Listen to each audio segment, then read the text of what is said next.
amakuru dufise kugeza kano kanya nuko inyeshamba zose z'igihugu cy'u Rwanda RDF zamaze kuba zizinga ibirago maze ziva mu gisagara ca Uvira nkuko byategetswe na leta zunze ubumwe za Amerika. Ariko abantu benshi muca mugira amakenga ati muva aba bavuye muri Uvira berekeza hehe. Ndaje ndababwire ubuce bariko barerekeza ko muri kano kanya, ariko nababwira yuko mu basirikare donc mu bice 70% biri mu misozi ya Uvira, ntabwo zerekeje mu bindi bibanza donc kure ya Uvira. Ariko nababwira yuko ibindi bice bigera ku 30 navyo vyerekejwe muri Kamanyora, ariko ibice 70% navyo biri mu misozi ya Uvira. Sinzi yuko muriko murabona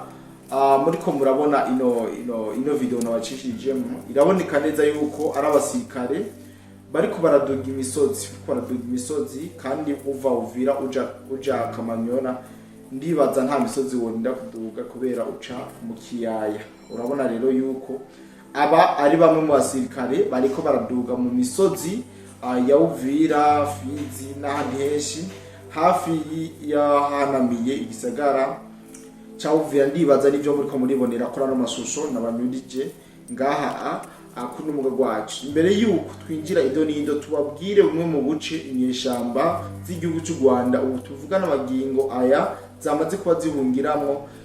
Reka ntangore ndabaramutsa mwebwe mwese mudukurikirana aho muherereye hose, by'umwihariko abumva runo rurimi rw'ikirundi, ndavuga bari mu Burundi, mu Rwanda, muri Kenya, Tanzania, Uganda, Mozambique, South Africa, Zambia, abari Burayi, Amerique, abari Aziya. Mwiriwe canke mwaramutse bivanye n'amasaha muriko muradukurikirana. Kugeza nkuko bisanzwe nemeje kubabwira yuko inyeshamba amakuru twakiriye ari uko zamaze kuba zisohoka mu gisagara ca Uvira, ndetse zimwe zikaba zerekeje ku misozi ya Fizi, abandi ku tuno turere akaba ari two inyeshamba z'igihugu cy'u Rwanda ziriko zirerekezamwo. Tunababwiye haba mu misozi ya Fizi ndetse n'imisozi ya Uvira. Nababwiye ubuce nka Muramvya, Kageregere, Munanira, Murungu, ubwo nibwo buce bwamenyekanye ko zino nyeshamba ziko zirerekezayo ku bwishi. Izindi nazo zigera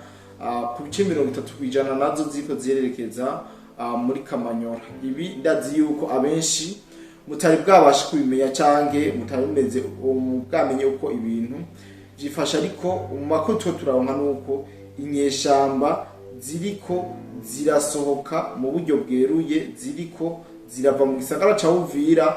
Narijya muzi yuko amasaha babahaye asa n'ayariko ararangira. Rero nababwira yuko mu bice zino nyeshamba zashoboye guca zerekezamwo habonetse video y'abatware bo mu misozi babonetse bariko barakira zino nyeshamba z'igihugu cy'u Rwanda aha muri no misozi niko ndababwira aho zazisanzwe ziriko zirerekeza. Ariko novuga yuko ziriko ziragerageza kumera nk'abakikuza igisagara ca Uvira. Nyamba uno munsi inyeshamba ziriko ziradugagira mu misozi, izindi zija muri za Kamanyora, izindi za Katogota. Bisigura yuko inyeshamba tabwo zirava muri Uvira kuko zizoba zibereye hejuru, umwanya n'umwanya zishobora kwigarukira mu gisagara ca Uvira. Uno munsi makuru mfise nuko zamaze kwasohoka, ariko bitavuze yuko inyeshamba zose zamaze kuba zisohoka igisagara ca Uvira. Turabizi bafise ubwenge bwinshi bwo kwinyegeza, bafise uburyo bakoramo ibintu vyabo, bafise amanyanga menshi, kandi ndazi yuko bashobora kuba binyegeje ngaha. Ikindi tunababwira yuko zino nyeshamba zimaze kuva ngaha mu gisagara ca Uvira zahise zija kugaba ibitero zigerageza kwinjira gufata aho bitwa amakobora. Cyo nobabwira nuko bashoboye guhura n'uruvuye gusenya aho basanze coalition ya FARDC yari yibere ndetse n'abazarendo, maze batana mu mitwe mu buryo bweruye. Bari bazi ko basanga bibutse none baraye babuze mu buryo bweruye. Ndibaza mwarabonye abasirikare ko barava mu masaha y'ijoro. Aba basirikare mu masaha y'ijoro baciye bagaba ibitero, donc bari bariko baragerageza kuja gufata ahitwa muri Makobora. makabora mugabo kuje kuhafata bari bazi yuko FARDC na wazalendo bamaze komoka bahunze atabakiriho, ariko bagiye gutungurwa no kwisanga mu masasu menshi ndetse n'ibiturika, ndetse hageze mu masaha y'agatondo zino nyeshamba zikirasana na coalition FARDC. Rero mwumve yuko nubwo zino nyeshamba ziriko zirava muri bino bibanza, mwumve yuko bidasanzwe makobora kabisa.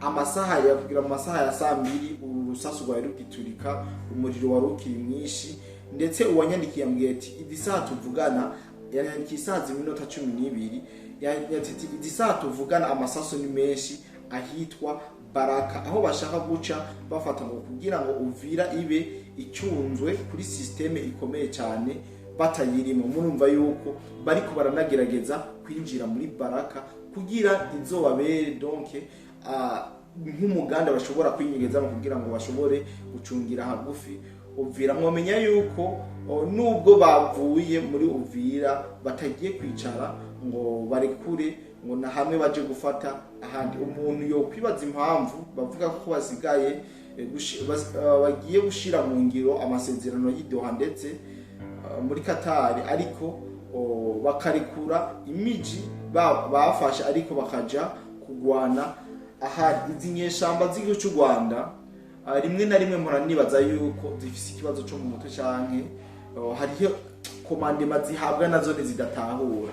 Uno musi baragutegetse kwirotira mu bice urimo, mu bice donc wagiye wibasira, ariko bonge guhindi komandema ati cugabe ibitero aha handi kugira ngo uhafate bikunde ducungire ngaha kintu gisaka cha Buramumva ko bikomeye.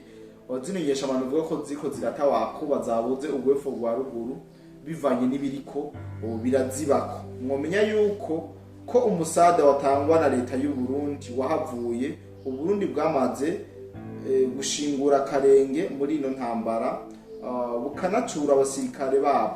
Iyi ntambara isigaye ari y'abanyekongo n'abanyarwanda. Ibi ndibaza n'ivy'ukuri Uburundi ntabwo bukiri mu ntambara za Kongo, ariko nibwongera gutumwa ko ndazi yuko bari ready kugira ngo basubire gufasha leta ya Kongo, ariko Amerika ishobora kuba iriko irabitunganya kugira ngo u Rwanda rugabanye bimwe mu mabi bariko barakorera abakongomani ngaha ku butaka bwa Kongo. Rero ndabizi yuko abeshi mudukurikirana musa n'abarambiwe n'izi ntambara zo muri Kongo, musa n'abarambiwe n'aka kaduruvayi canke uno mutekano muke igihugu cy'u Rwanda gikomeza guteza mu karere. Ndavuga muri kano karere k'ibiyaga binini dusanzwe tuba mu, ndazi yuko abenshi mumaze kurambirwa navyo. Ico twobabwira nuko zino nyeshamba nubwo zirekuye igisagara ca Uvira kitazirekuye mu buryo donc mu buryo bwose, ko mwumvise ubuce bagiye bestera haba mu misozi ya Fizi, haba mu misozi ya Uvira, haba za Kamanyora, za Katogota, hose ni hafi igisagara ca Uvira, ndetse banavuze yuko bariko baragomba kwinjira muri Baraka naho kugira ngo bashobore kwasiga ibirindiro byabo bikunde bazoze bari kubita mu gisagara ca Uvira atakibazo na kimwe. Ibi byose ndazi mukomeza kubikubikana ndetse tunabibabwira uko ibintu byifashe. Rero singomba kubarambira maka kanya, ariko ico nagira nababwiye nuko inyeshamba zamaze kuzinga ibirago mu buryo bweruye, kuko n'amasaha bazihaye agira arangire mu kanya. M23 yamaze kuva muri Uvira ariko itahavuye. M23 ivuye muri Uvira ku Manyanga. M23 ntabwo ivuye muri Uvira koko, ahubwo igiye gucungira kure. Intasizo ntizibura. Twarabonye abashigikiye M23 bariho ndetse n'abajanwe ku nguvu bose, ariko bose tubita ko bari bayishigikiye. Twarabonye abakongomani bagenda bahunga cyane, ariko twizeye yuko abamaze guhunga ikintu gisakara ca Uvira, leta y'u Burundi ikwiye guca iraba uburyo uyo basubiza inyuma maze bagasubira mu zabo. Narijya mu bizi yuko ubuhungiro butabumeze neza. Hariho benshi twayaze baravuze yuko babuze abagabo batazi iyo bageze, abana batazi iyo bari.